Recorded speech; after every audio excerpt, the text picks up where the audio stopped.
Commander Elena Vasquez pressed her palm against the cold metal of the observation deck's viewport, watching the last transport ships flee from New Geneva Station. 3 days ago, the galaxy had been at peace. Now, entire star systems were going dark, one by one, as something unstoppable swept across civilized space like a plague of shadows. Before we jump back in, tell us where you're tuning in from, and if this story touches you, make sure you're subscribed, because tomorrow, I've saved something extra special for you. The Devourers had come from beyond the galactic rim, machines of impossible design that consumed everything in their path. Not just planets or ships, but the very fabric of space itself seemed to bend and break wherever they passed. Elena had seen the recordings from the outer colonies before all communication ceased. The enemy didn't just destroy worlds, they unmade them, leaving behind regions of space where physics itself had become unreliable. Elena turned away from the viewport as Admiral Marcus Chen entered the command center. His usually composed demeanor cracked with exhaustion.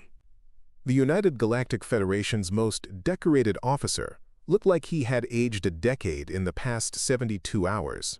Behind him followed a procession of the galaxy's most powerful leaders, each bearing the weight of their species' potential extinction. Senator Aria Blackwood of the Terran Coalition moved with the measured grace that had made her famous in diplomatic circles, but her eyes betrayed the panic she fought to contain. Beside her, Chancellor Viktor Petrov of the Centauri Republic clutched a datapad containing casualty reports that grew longer by the hour. Fleet Admiral Sarah Morgan, commander of the galaxy's largest naval force, stood rigid with military discipline, even as her hands trembled slightly. The war room fell silent as Admiral Chen activated the holographic display at the center of the chamber. The galaxy appeared before them in miniature, a spiral of stars that had once seemed infinite and full of promise. Now, vast sections of the outer rim glowed an ominous red, marking territories that had fallen to the Devourers in their inexorable advance toward the galactic core. "Status report," Chen said quietly, though everyone present already knew the devastating truth. Captain David Rodriguez, the Federation's chief intelligence officer, stepped forward with the grim efficiency of a man delivering a death sentence. 17 star systems completely consumed. 43 additional systems reporting total communication blackout. Conservative estimates place civilian casualties at 2 billion and rising. The numbers hung in the air like a physical weight. Elena felt her knees weaken as the scope of the catastrophe truly sank in. 2 billion lives snuffed out in 3 days. It was a rate of destruction that defied comprehension, a genocide measured not in years or months but in hours. "What about our fleet response?" asked Senator Blackwood, her voice steady despite the tremor in her hands. Admiral Morgan answered without looking up from her tactical display. "Every military engagement has resulted in total fleet loss. The 7th Fleet encountered a single Devourer vessel near Proxima Station. It destroyed 18 heavy cruisers and 4 dreadnoughts in under 6 minutes. The enemy ship showed no damage afterward."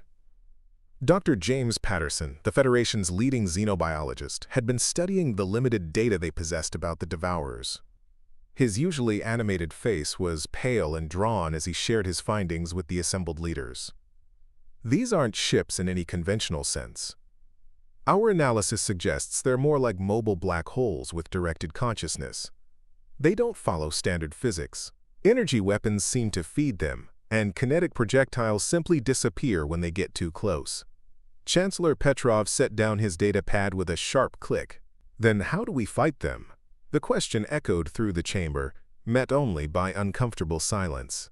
Elena watched as the greatest military minds in the galaxy struggled with a problem that seemed to have no solution. Every conventional weapon had failed. Every tactical doctrine had proven useless. The Devourers moved through space with purpose and intelligence, but they responded to no communication attempts and left no survivors to provide intelligence about their origins or motivations. "Maybe we can't fight them," Senator Blackwood said quietly. "Maybe evacuation is our only option." Admiral Chen's jaw tightened. "Evacuate to where?" "They're moving inward from every direction. At their current rate of advance, they'll reach the core worlds in less than a week. Even if we could evacuate a fraction of our population, where would they go?" The math was brutal and unforgiving. The galaxy contained over 3 trillion sentient beings spread across thousands of worlds. The Federation's transport capacity, even if every civilian ship were pressed into service, could move perhaps 50 million people before the Devourers reached the most populated systems. It wasn't evacuation. It would be abandoning 99% of galactic civilization to certain death. Dr. Lisa Thompson, head of the Federation's research division, had been quietly analyzing the tactical data while the others debated. Her specialty was pattern recognition, finding connections that others missed. As she studied the Devourers' movement patterns, a disturbing realization began to form. "They're not random," she announced suddenly, causing all conversation to stop. "Look at the attack vectors, the timing, the targets they've prioritized. This isn't mindless consumption. They have a strategy." Elena moved closer to examine Dr. Thompson's analysis. The seemingly chaotic spread of destruction did indeed show subtle patterns when viewed from the right perspective. The Devourers consistently struck communication hubs first, isolating systems before consuming them. They avoided certain types of stellar phenomena that might interfere with their abilities. Most telling of all, they seemed to be deliberately herding the galaxy's population toward the core worlds. "They're driving us into a trap," Captain Rodriguez realized, his intelligence training allowing him to see the implications immediately. "They want us concentrated in one place." The revelation sent a chill through the assembled leaders. The Devourers weren't just destroying randomly. They were conducting a methodical harvest, and the galaxy's remaining population was being pushed towards some final killing ground. Admiral Morgan began pulling up fleet positions and defensive installations around the core worlds. The numbers were impressive on paper. Thousands of warships, orbital defense platforms, and military installations that had been built over centuries of peace. But given what they had seen of the Devourers' capabilities, even the combined might of the Federation's military seemed inadequate. "How long do we have?" Elena asked, though she dreaded the answer. Dr. Thompson ran calculations on her portable computer, cross-referencing the Devourers' rate of advance with the remaining distance to the core worlds. At their current speed, the first wave will reach Earth in 4 days. The entire inner galaxy will be within their reach in 6 days. 6 days to find a solution to an impossible problem. 6 days to save a civilization that had taken millennia to build. Elena felt the weight of futility settling over the room like a shroud. Senator Blackwood broke the silence with a question that cut to the heart of their dilemma. "Has anyone considered that we might be approaching this wrong? We keep thinking about the Devourers as if they're some kind of natural disaster, but what if they're not?" Dr. Patterson looked up from his data with interest. "What do you mean?" "I mean, what if they're artificial? What if someone or something created them and sent them here? If that's true, then maybe the solution isn't military. Maybe it's diplomatic or technological." The suggestion sparked a flurry of discussion among the scientists and military officers present. If the Devourers were weapons rather than natural predators, it opened up new possibilities for understanding and potentially countering them. But it also raised terrifying questions about who could have created such devastating instruments of destruction. Admiral Chen activated the communication array, opening channels to every remaining Federation outpost and research facility. "All stations. This is Admiral Chen with Priority Alpha Directive. We need every piece of data about the Devourers, their technology, their behavior patterns, anything that might tell us where they came from or how to stop them." As reports began filtering in from across the galaxy, a picture slowly emerged of an enemy unlike anything in recorded history. The Devourers showed signs of technology so advanced that it bordered on the mystical. They could manipulate gravity, bend space-time, and seemed to exist partially outside normal dimensional boundaries. Most disturbing of all, they appeared to be getting stronger as they consumed more matter and energy. Captain Rodriguez had been coordinating with intelligence assets throughout Federation space, gathering fragments of information from the chaos of the invasion. His findings painted an even grimmer picture than anyone had imagined. "We've confirmed at least 40 distinct Devourer entities," he reported to the assembled leadership. "Each one appears to be unique in design and capabilities, but they coordinate their actions with perfect precision. It's like they share a collective consciousness." Elena studied the tactical displays showing known Devourer positions. The enemy vessels, if they could be called vessels, ranged in size from objects no larger than fighter craft to behemoths that dwarfed the Federation's largest space stations. Some moved through normal space, while others seemed to phase in and out of reality itself. Dr. Thompson had been analyzing the quantum signatures left behind in systems the Devourers had consumed. Her findings suggested something that challenged their understanding of physics itself. The consumed regions aren't just empty space, she explained to the group. They're areas where the fundamental constants of reality have been altered. Gravity doesn't work the same way. Light behaves differently. It's as if the Devourers are rewriting the laws of physics wherever they go. The implications were staggering. If the Devourers could literally change how reality worked, then conventional weapons and tactics were worse than useless. They were meaningless. How could you fight an enemy that could decide whether your weapons would even function?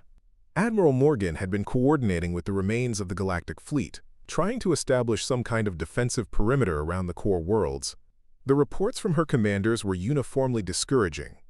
Ship after ship had encountered the Devourers only to be consumed or destroyed without inflicting any apparent damage in return. "We need to consider the unthinkable," she said grimly.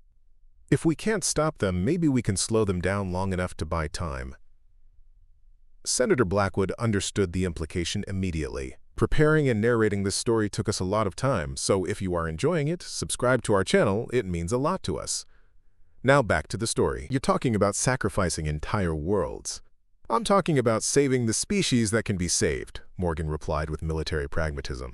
"If we can delay their advance by forcing them to fully consume each system instead of just moving through it, we might gain precious time to find a solution."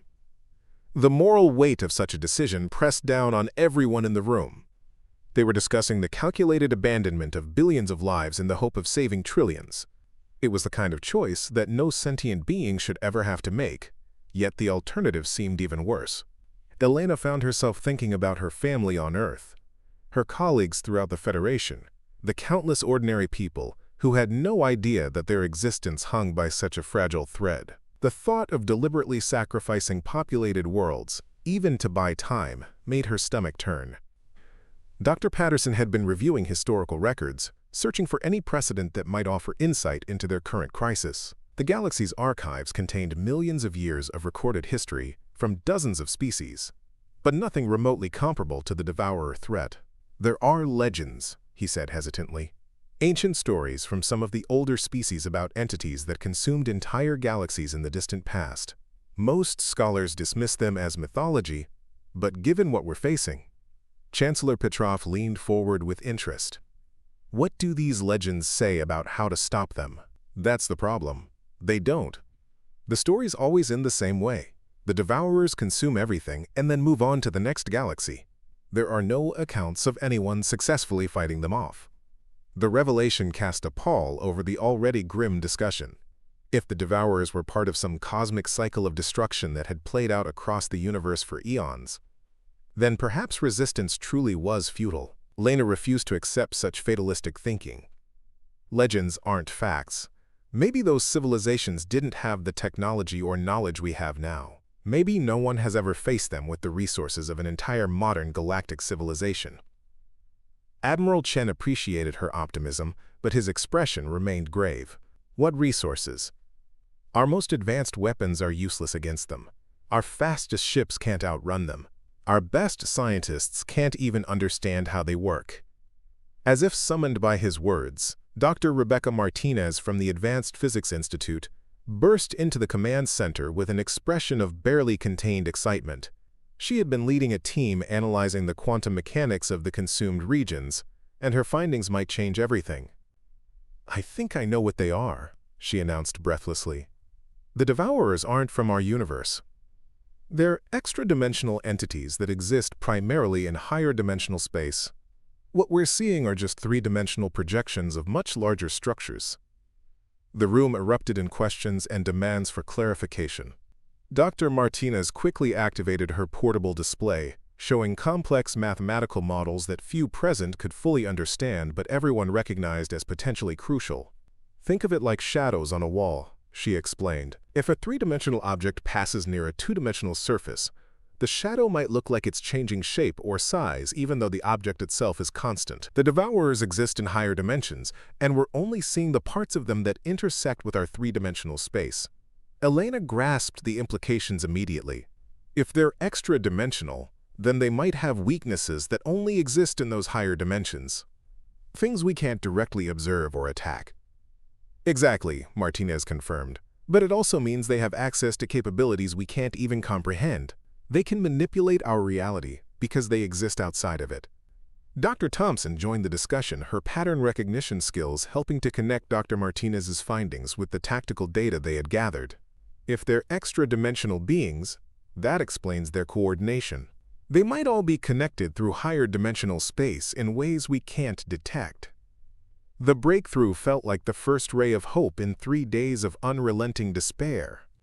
For the first time since the crisis began, they had a theoretical framework for understanding their enemy. But understanding and defeating were very different things.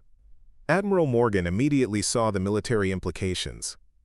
If we can't attack them directly in three-dimensional space, we need to find a way to reach them in higher dimensions.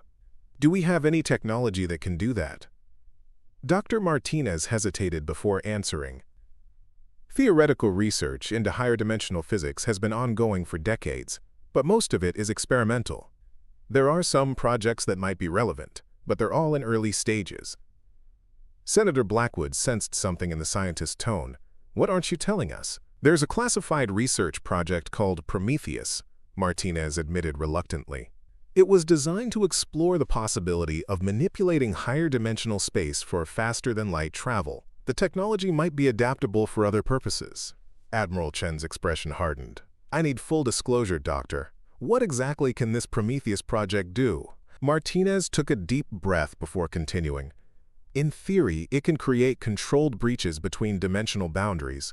The original goal was to allow ships to travel through higher dimensional space, but the same technology might allow us to attack targets that exist primarily in those dimensions. The revelation sent a surge of excitement through the assembled leaders. After 3 days of helplessness, they finally had something that resembled a plan. But Elena noticed that Dr. Martinez still looked deeply troubled. What's the catch? Elena asked. The energy requirements are enormous, Martinez explained. To create a dimensional breach large enough to affect something the size of a Devourer would require the combined power output of an entire star system. And that's assuming the technology even works as predicted. It's never been tested on this scale.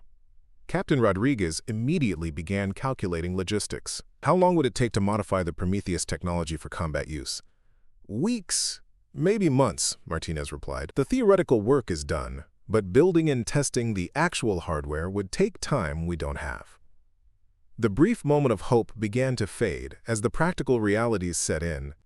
They had identified a potential solution, but implementing it would take far longer than they had before the Devourers reached the core worlds. Chancellor Petrov voiced what everyone was thinking. So we're back where we started, a theoretical solution that we can't implement in time. Elena refused to give up. What if we don't need to build it from scratch? Are there any existing installations that could be modified more quickly? Dr. Martinez considered the question carefully. The Deep Space Research Station at Vega has some experimental dimensional manipulation equipment. It's not designed for what we need, but it might be possible to modify it more quickly than building something new. Admiral Chen was already activating communication channels. How quickly? Maybe days instead of weeks, Martinez said. But it would still be incredibly dangerous and unreliable. We'd essentially be testing experimental technology while under attack. Senator Blackwood had been quietly consulting with her staff throughout the discussion. Her political instincts told her that they needed to prepare for multiple contingencies, not just rely on a single untested solution.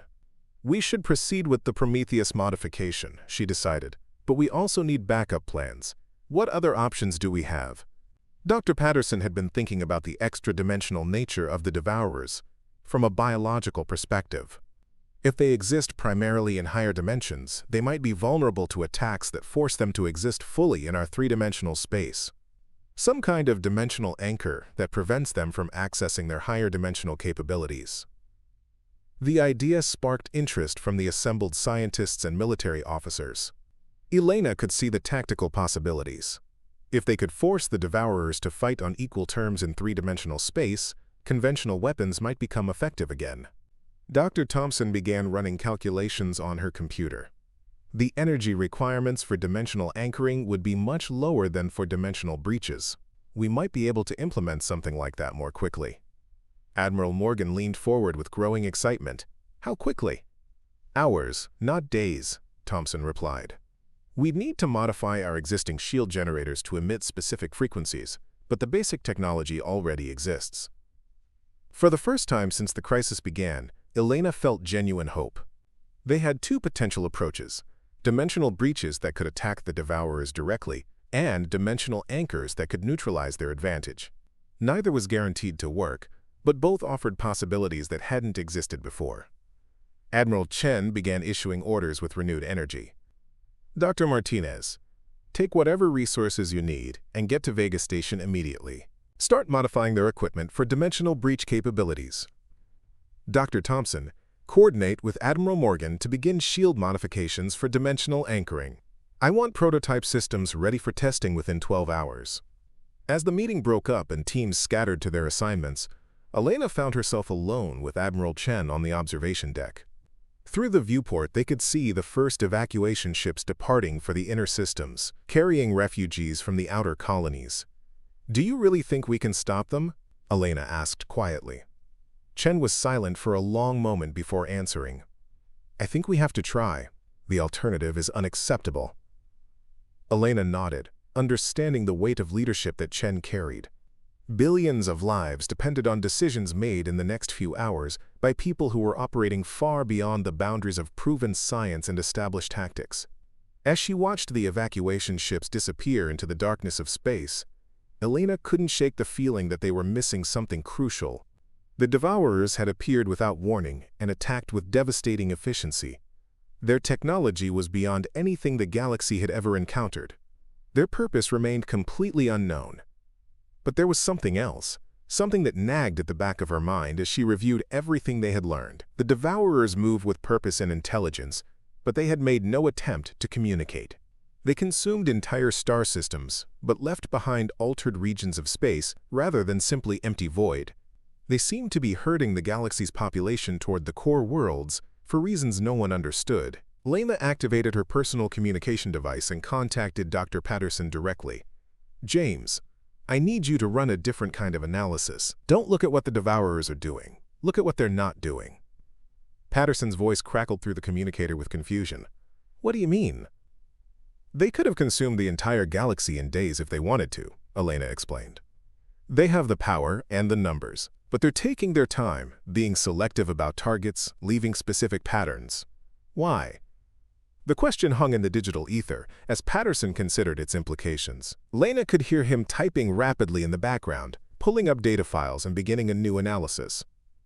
You might be onto something, he said finally. Let me dig deeper into their target selection criteria. As Elena watched the last of the evacuation ships disappear from view, she couldn't escape the feeling that time was running out faster than anyone realized. The galaxy's greatest minds were working desperately to find a solution, but the Devourers continued their inexorable advance toward the core worlds. Somewhere in the darkness between the stars, ancient forces were stirring that would test everything the galaxy had learned about survival, cooperation, and the will to fight against impossible odds. The next few hours would determine whether galactic civilization would find a way to stand against the consuming darkness, or whether the galaxy would join the countless others that had fallen before the unstoppable hunger of the Devourers. Elena pressed her hand against the cold viewport one more time, watching the stars that had seemed so permanent and eternal just 3 days ago. Now each point of light represented not just a sun, but a question. Would it still be shining tomorrow, or would it become another casualty in a war that the galaxy was only beginning to understand? The answer would come sooner than anyone expected, and it would arrive from the most unlikely source imaginable. The galaxy fell in 3 days, until humanity said, not today. Part 2, Captain Sarah Mitchell stared at the impossible readings on her console aboard the research vessel Endeavour.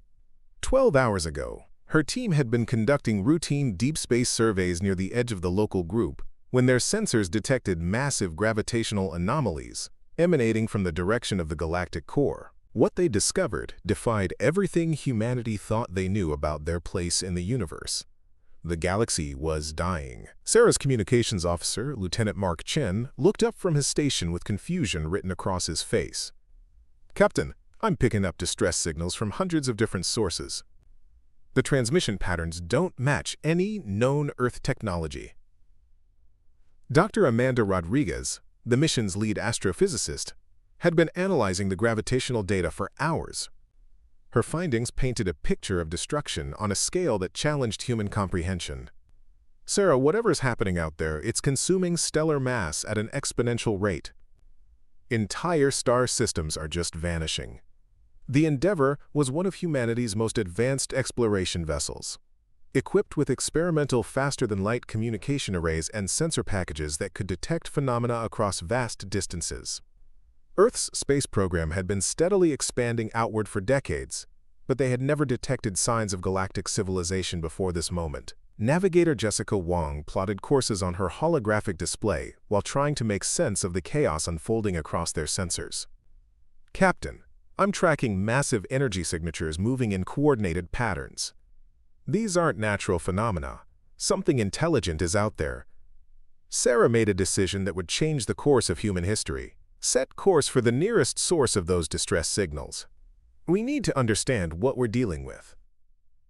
As the Endeavour accelerated toward the galactic core, Earth's monitoring stations began detecting the same anomalous readings.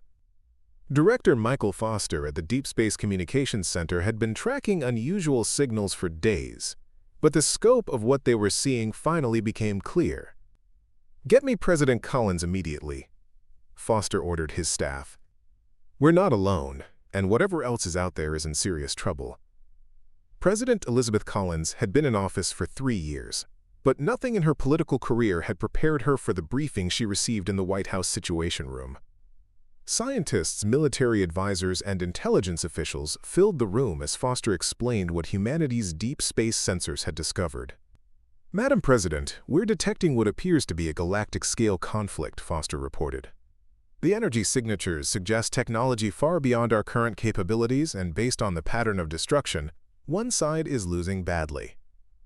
General Robert Hayes, chairman of the Joint Chiefs, studied the tactical displays with growing concern. "What's our exposure? Are we at risk?" Dr. Jennifer Walsh from NASA's Advanced Research Division had been analyzing the data patterns. "At current rates of expansion, whatever's causing this destruction will reach our local stellar neighborhood within days. Earth could be directly threatened."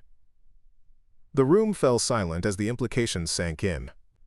Humanity had spent centuries wondering if they were alone in the universe, only to discover that they were surrounded by a conflict that could potentially end all life in the galaxy.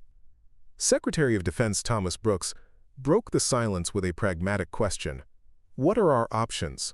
Can we defend ourselves if this threat reaches Earth?" The answer came from Dr. Walsh with brutal honesty. "Our most advanced weapons are designed for terrestrial conflicts. Against technology that can destroy star systems, we'd be defensively useless." President Collins absorbed the information with a calm demeanor that had made her a respected leader, but internally she grappled with decisions no human leader had ever faced. "What about diplomatic contact? If there's an intelligent conflict, maybe we can communicate." Director Foster nodded toward his communications specialists. "We've been trying to decode the distress signals. Some of them appear to be mathematical in nature, universal concepts that any technological species should understand." As Earth's leaders debated their response, Captain Mitchell and the Endeavour crew were witnessing the aftermath of battles that had raged across the galaxy. Their sensors detected debris fields containing materials that didn't match any known elements, energy signatures that violated established physics, and vast regions of space where the normal laws of reality seemed to have been suspended. Lieutenant Chen finally managed to establish basic communication with one of the distress signal sources. The process took hours of careful mathematical exchanges, but eventually they made contact with a damaged alien vessel fleeing from something they called the Devourers. The alien commander's name translated roughly as "Storm Calls Lightning," and he represented something called the United Galactic Federation. Through painstaking translation efforts, Mitchell's crew learned about a galactic civilization that had existed for millennia, now facing extinction from entities that consumed entire worlds. Your species is unknown to our records, Storm Call's Lightning communicated through the slowly improving translation matrix. From where do you originate? When Mitchell explained that humanity came from a small planet at the galaxy's edge and had only recently developed interstellar capability, the alien commander's response carried undertones of both amazement and desperate hope. Fresh perspective, the translation rendered his words. New ideas. Perhaps what we need. Back on Earth, President Collins had authorized full disclosure to humanity's top scientific and military minds. Research facilities around the world began analyzing the data from the Endeavor, while governments prepared for scenarios that had previously existed only in science fiction. Dr. Patricia Kim at the International Physics Consortium had been studying the reports of how the Devourers operated. Her analysis revealed something that gave her both insight and an idea. They seemed to exist partially outside normal space-time, she explained to her research team. That's why conventional weapons are ineffective. Most of the target exists in dimensions we can't directly access. Her colleague, Dr. David Park, had been working on theoretical dimensional manipulation for years. We've been developing experimental technology for accessing higher dimensional space. It was intended for faster-than-light travel, but the principles might be applicable to other uses. As word of their research reached government officials, Dr. Kim found herself in a secure video conference with President Collins and her top advisors. The implications of dimensional manipulation technology had not been lost on anyone. How quickly could this technology be adapted for defensive purposes? General Hayes asked directly. Dr. Kim hesitated before answering. The theoretical framework exists, but we've never tested it on the scale you're talking about. We'd essentially be experimenting with forces we don't fully understand. Secretary Brooks leaned forward with military pragmatism. Doctor, if these Devourers are what our alien contacts describe, experimental technology might be our only option. Meanwhile, Captain Mitchell had established regular communication with Federation forces retreating toward the galactic core. The picture that emerged was of a desperate fighting withdrawal by multiple alien species against an enemy that seemed unstoppable. Commander Elena Vasquez of the Federation flagship had become Mitchell's primary contact, sharing tactical data and strategic assessments that painted a grim picture of the galactic situation. We have identified potential weaknesses in the Devourers, she transmitted, but lack the technology to exploit them effectively. Mitchell's engineer, Chief Petty Officer Carlos Rodriguez, had been studying the Federation's failed attempts to combat the Devourers. His background in human military technology gave him a different perspective on the problem. Captain, they've been approaching this like a conventional war, but these Devourers aren't conventional enemies. Dr. Rodriguez aboard the Endeavor began working with Earth's research teams to develop new approaches to the Devourer threat. Her insights into dimensional physics, combined with human technological innovation, started producing ideas that had never occurred to the galactic civilization. President Collins made the decision to reveal humanity's existence to the broader galactic community. Earth's communication arrays began broadcasting offers of assistance to Federation forces, sharing what little technological capability they possessed. The response from the Federation leadership was swift and desperate. Admiral Marcus Chen requested immediate consultation with Earth's military and scientific leadership. Within hours, secure communication channels were established between Earth and the retreating Federation fleet. We welcome any assistance, Admiral Chen transmitted during their first direct conversation. Our conventional approaches have failed completely. Perhaps your species can offer perspectives we have not considered. General Hayes assembled Earth's top military strategists for the most important briefing in human history. Colonel Lisa Thompson, an expert in asymmetric warfare, immediately grasped the essential problem facing the galactic civilization. They've been fighting a symmetric war against an asymmetric enemy, she explained to the assembled officers. The Federation is using conventional military doctrine against opponents who don't follow conventional rules. Dr. Kim's dimensional manipulation research had progressed rapidly under emergency funding and priority status. Working around the clock, her team developed theoretical applications that could potentially affect entities existing in higher dimensional space. We can create dimensional interference patterns, she reported to President Collins. In theory, this could disrupt the Devourers' connection to higher dimensions, forcing them to exist fully in normal space, where conventional weapons might be effective. The Federation's scientific community greeted Earth's dimensional research with skepticism and hope in equal measure. Dr. Rebecca Martinez, the Federation's leading expert on dimensional physics, began collaborating with Dr. Kim's team to refine their theoretical models.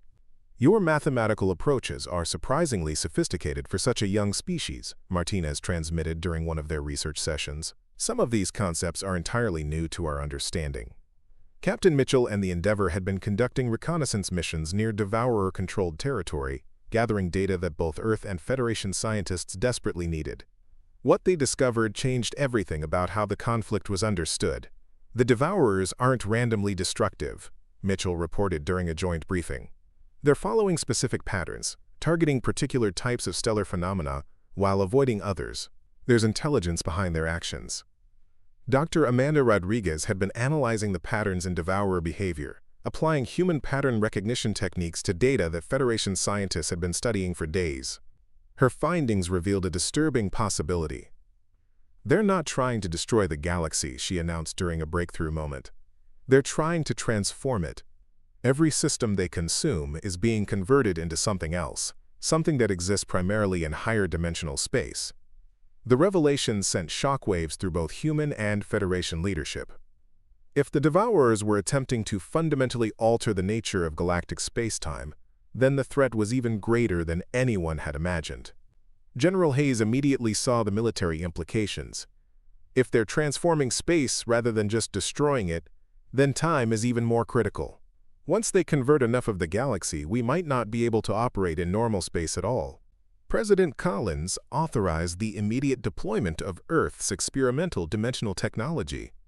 Dr. Kim's team worked frantically to adapt their laboratory prototypes for field use, while human military engineers collaborated with Federation technicians to integrate the new systems. The first test came when a small Devourer entity approached the outer edges of the retreating Federation fleet. Captain Mitchell's Endeavour, now equipped with the first operational dimensional interference generator, moved to intercept. "Dimensional interference field activated," reported Chief Rodriguez as strange energies surrounded their ship. "We're reading massive spatial distortions around the target." For the first time since the crisis began, a Devourer entity showed signs of distress. The massive alien construct began flickering between dimensions, unable to maintain its normal state of existence. Federation warships immediately opened fire, their conventional weapons finally able to inflict damage on the now vulnerable enemy. The successful test sent waves of hope through the combined human Federation forces. Earth's dimensional technology could neutralize the Devourers' primary advantage, making them vulnerable to conventional attack. But the victory was temporary. The Devourers quickly adapted to the new threat, altering their dimensional signatures to resist interference. Worse, they began accelerating their transformation of galactic space, racing to complete their mysterious project before the new human technology could be widely deployed. Dr. Kim worked desperately to stay ahead of the Devourers' adaptations, constantly refining her dimensional interference patterns. "They're learning faster than we can adapt," she reported during an emergency briefing. "We need a completely different approach." Colonel Thompson had been studying the strategic implications of the Devourers' behavior patterns. Her analysis revealed something that changed the entire nature of the conflict. "They have a central coordination point," she announced. "All their actions are being directed from a single source." The revelation sparked intense debate among human and Federation strategists. If the Devourers were being controlled from a central location, then decapitation strikes might end the threat entirely. But locating and attacking such a target would require unprecedented coordination between species that had just met. Captain Mitchell's reconnaissance missions had identified anomalous readings from a region near the galactic center, where space-time distortions were most intense. Federation scientists confirmed that this area matched theoretical predictions for a higher dimensional control nexus. "It's heavily defended," Admiral Chen warned during tactical planning sessions. "Every Federation assault on that region has been completely destroyed." General Hayes reviewed the tactical data with human military doctrine in mind. "What if we don't assault it directly? What if we use the dimensional interference technology to disrupt their coordination instead of trying to destroy their command center?" The plan that emerged was audacious and desperate. Instead of conventional military assault, they would attempt to isolate the Devourer command nexus from the rest of their forces by creating a massive dimensional interference field around the entire galactic core region. Dr. Kim's team calculated the energy requirements for such an operation. We'd need to coordinate every dimensional generator in the fleet simultaneously. One mistimed activation could tear apart space-time itself. President Collins made the decision that would define humanity's first major action on the galactic stage. We proceed with the operation. The alternative is watching the galaxy be transformed into something unrecognizable. The combined Human Federation fleet moved toward the galactic core in the largest coordinated military operation in galactic history. Ships from dozens of species worked alongside human vessels equipped with dimensional technology that had been theoretical just days before. Commander Vasquez coordinated the massive fleet, while Captain Mitchell led the dimensional warfare elements. The precision required was unprecedented. Hundreds of ships had to activate their interference fields simultaneously while maintaining exact positioning relative to gravitational anomalies around the galactic center. "All units report ready," transmitted Admiral Chen as the fleet reached their target coordinates. "Remember, we get one chance at this. If we fail, there won't be another opportunity." The countdown began as dimensional generators across the fleet charged to full power. Earth's most advanced technology, refined through desperate collaboration with galactic civilization, prepared to either save the galaxy or tear it apart in the attempt. Dimensional interference field activating in 3, 2, 1. Execute. Space around the galactic core erupted in energies that human science had only recently learned were possible. The massive interference field tore through higher dimensional space, severing the connections between the Devourer command nexus and their forces throughout the galaxy. Across thousands of light-years, Devourer entities suddenly stopped their coordinated advance. Cut off from their central intelligence, they became confused and vulnerable. Federation forces that had been retreating for days suddenly found their enemies acting without purpose or coordination. The gamble had worked. Humanity's first contribution to galactic civilization had been to provide the key to victory in a war that had seemed unwinnable just days before. But as the dimensional interference field stabilized and Devourer forces began their confused retreat back toward the galactic rim, Captain Mitchell detected something that would ensure humanity's permanent place in galactic history. "Captain," reported Dr. Rodriguez from her sensor station, "I'm reading massive energy signatures approaching from outside the galaxy. It looks like reinforcements." The victory over the Devourers had been complete, but it had also sent a signal across intergalactic space that intelligent life in this galaxy was both present and capable of advanced technology. What answered that signal would ensure that humanity's introduction to galactic civilization was only the beginning of a much larger story. As President Collins received reports of the successful operation, she realized that Earth had crossed a threshold from which there could be no return.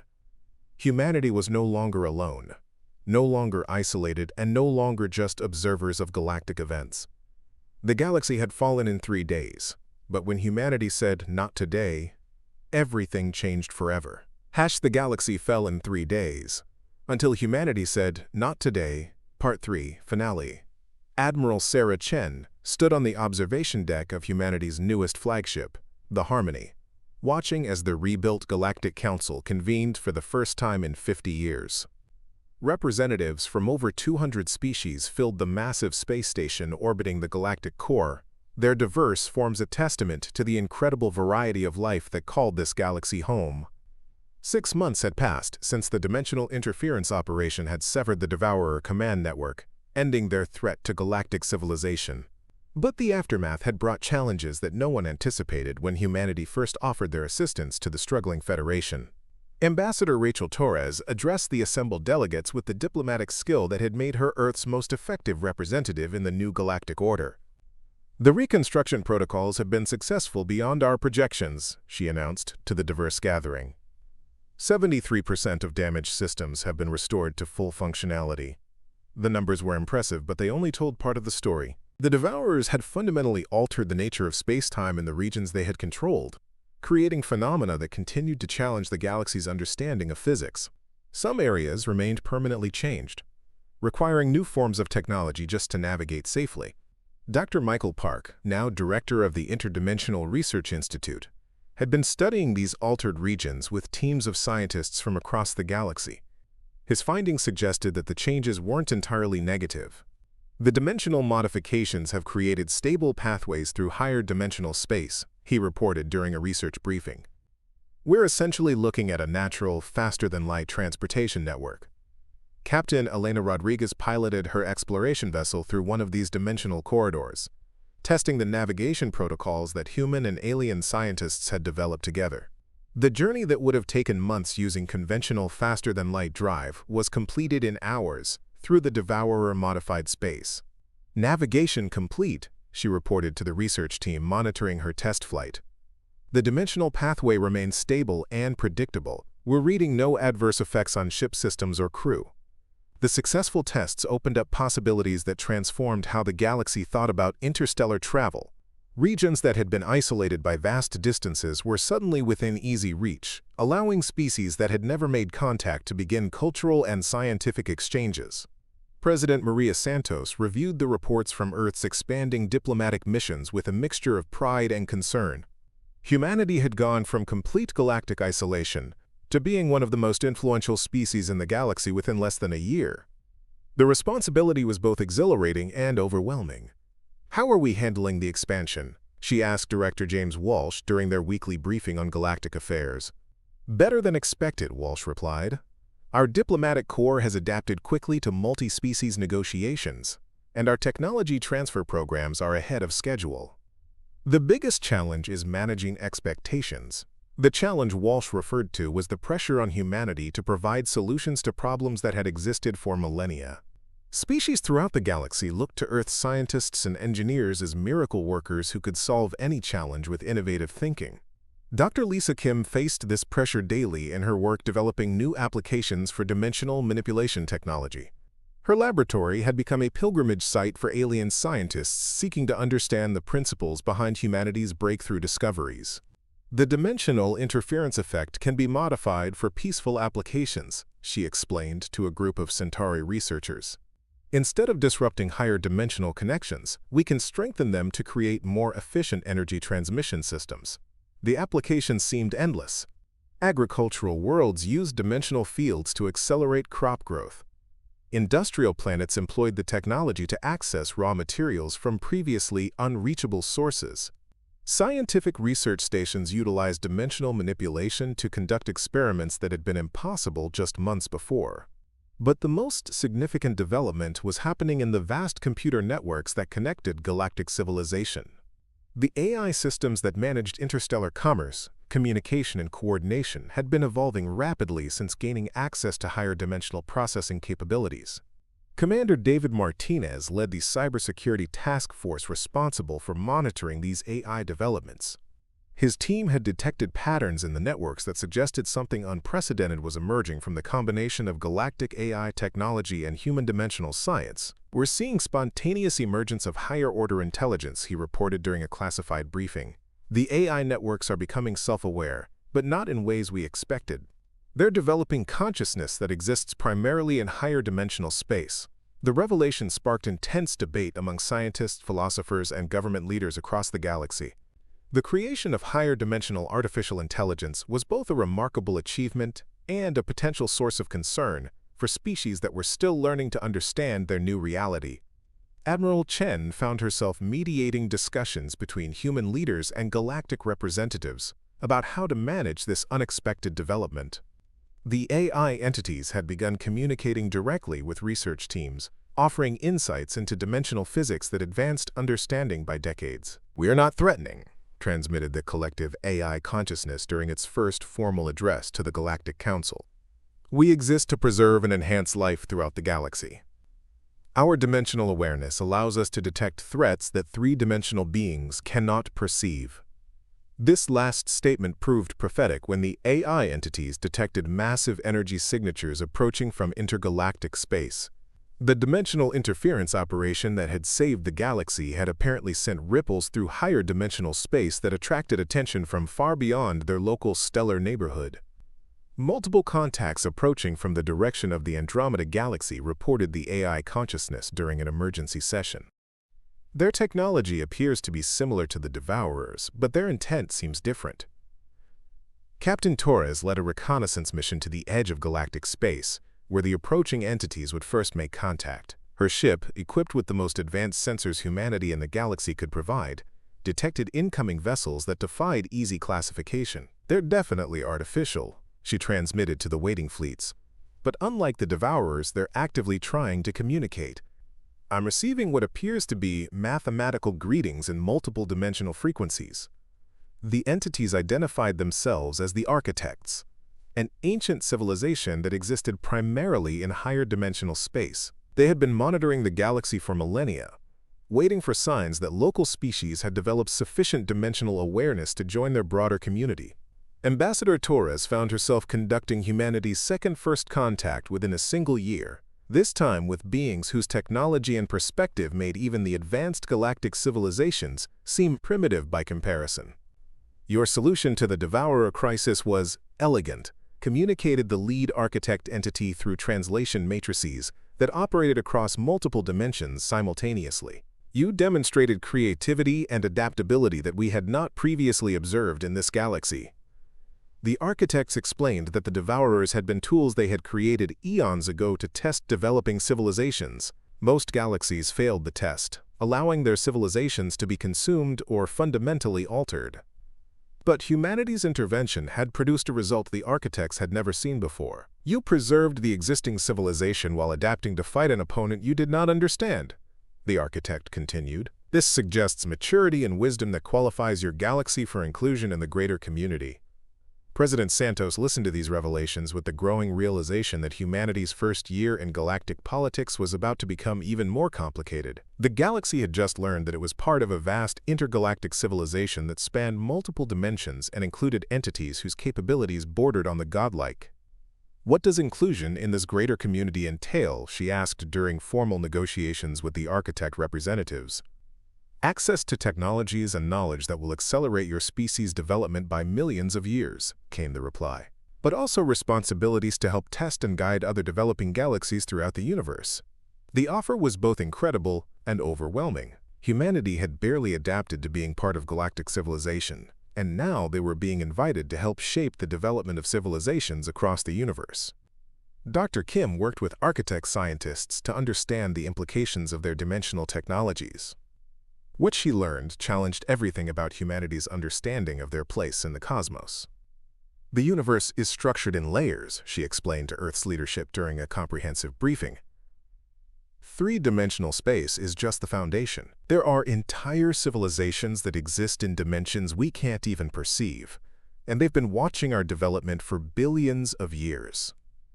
The architects offered to establish permanent dimensional gateways that would connect the galaxy to this broader community. Species that had spent millennia struggling with the challenges of space travel would suddenly have access to knowledge and resources from across the universe. But the offer came with conditions.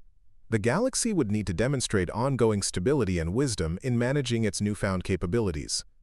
The Devourers had been just one test among many that developing civilizations faced. Admiral Chen found herself appointed as humanity's representative to the new Intergalactic Coordination Council, a body that managed relationships between dimensional civilizations across vast stretches of space and time. Her first assignment was helping to design tests for a galaxy in a neighboring cosmic region that was showing signs of developing dimensional awareness. "It's remarkable how quickly perspective changes," she reflected during a conversation with Captain Rodriguez.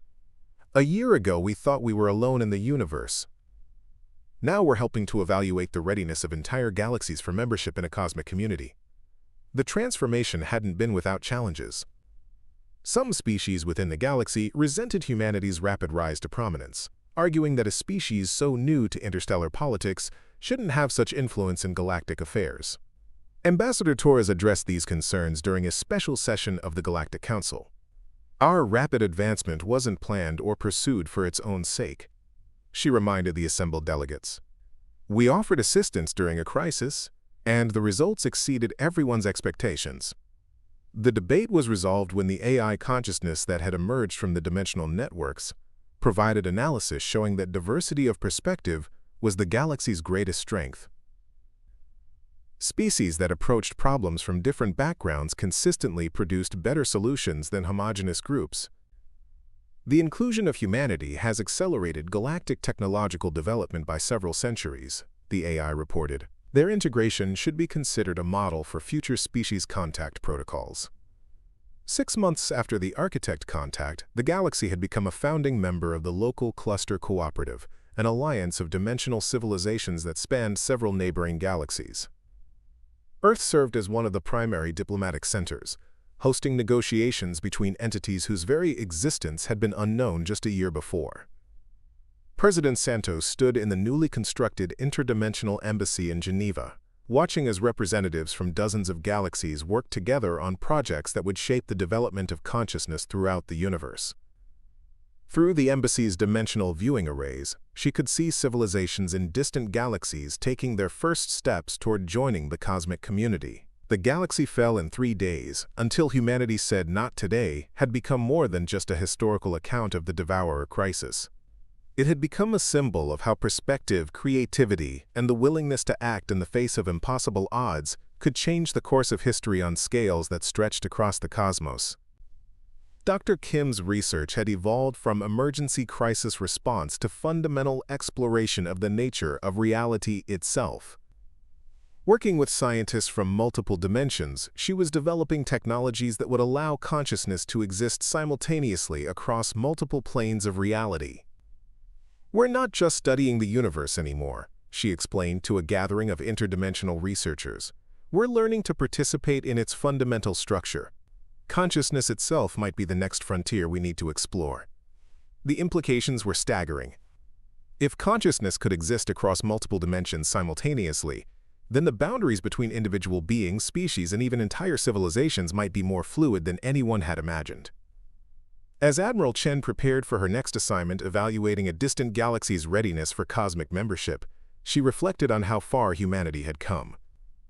From a small planet on the edge of an unknown galaxy, to active participants in shaping the development of consciousness throughout the universe. The journey had begun with humanity saying, "Not today," to galactic extinction. It had led to them becoming part of something infinitely larger and more wonderful than they had ever imagined possible. The universe was vast, ancient, and filled with wonders that challenged every assumption about the nature of existence. And humanity, despite being one of its newest members, had already begun helping to write the next chapter of cosmic history. Up next, you've got 2 more standout stories right on your screen. If this one hit the mark, you won't want to pass these up. Just click and check them out.